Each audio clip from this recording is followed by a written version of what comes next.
There once was a king in a faraway land who had a daughter who never laughed. This made the king sad, since what greater joy is there for a father than to see his own children be happy?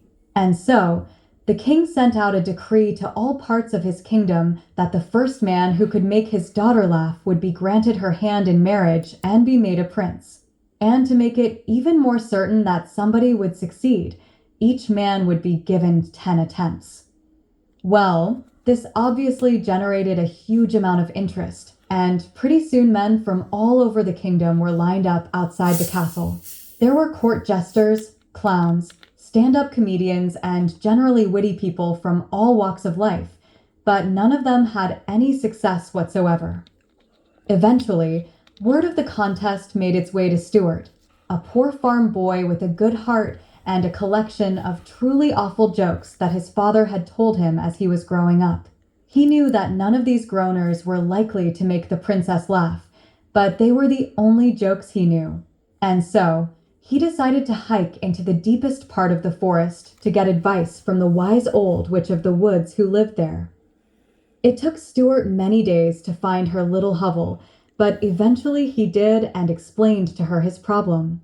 The old witch, truly being wise, explained that it wasn't the actual jokes that mattered when it came to making people laugh, but the delivery. And for that, you really needed something special to make you stand out from the rest. Fortunately for Stuart, the wise old witch had just the thing to help him, a bouquet of magic herbs that he could rub all over himself prior to telling his jokes that were guaranteed to make the princess more receptive. And so, Stuart made his way to the castle and got in line behind the many hundreds of suitors who were still lined up to see if they could make the sad princess laugh.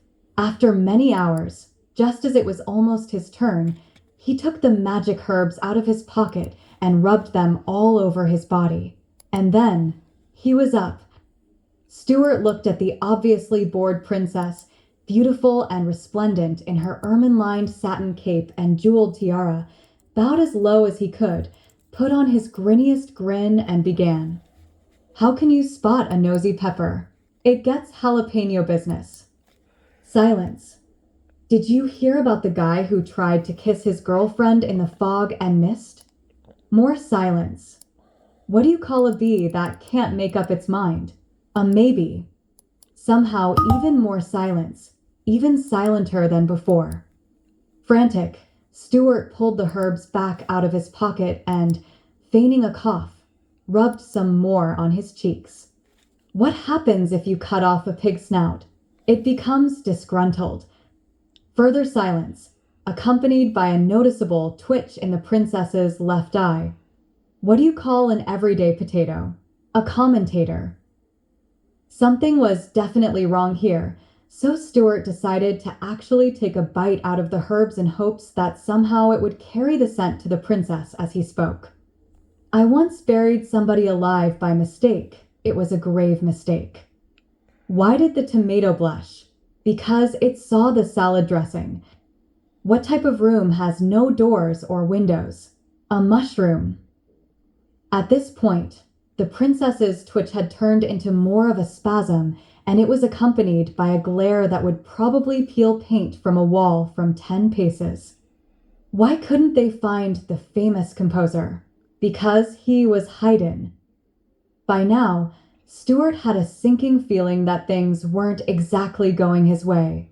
As the king himself rose to toss him out, Stuart frantically tossed the remaining herbs at the princess, and, as the herbs arced through the air, and just before they hit her dead on in the face, Stuart shouted out the final, best, joke that he had been saving for last. How do you get down from an elephant? You don't. You get down from a goose. And with that, the king picked Stuart up by his breeches and forcibly tossed him out of the throne room onto his butt. As he sat there depressed and sore, he thought about just how convinced he was that one of his jokes would make the princess laugh. Alas, it was a complete waste of time. No pun intended.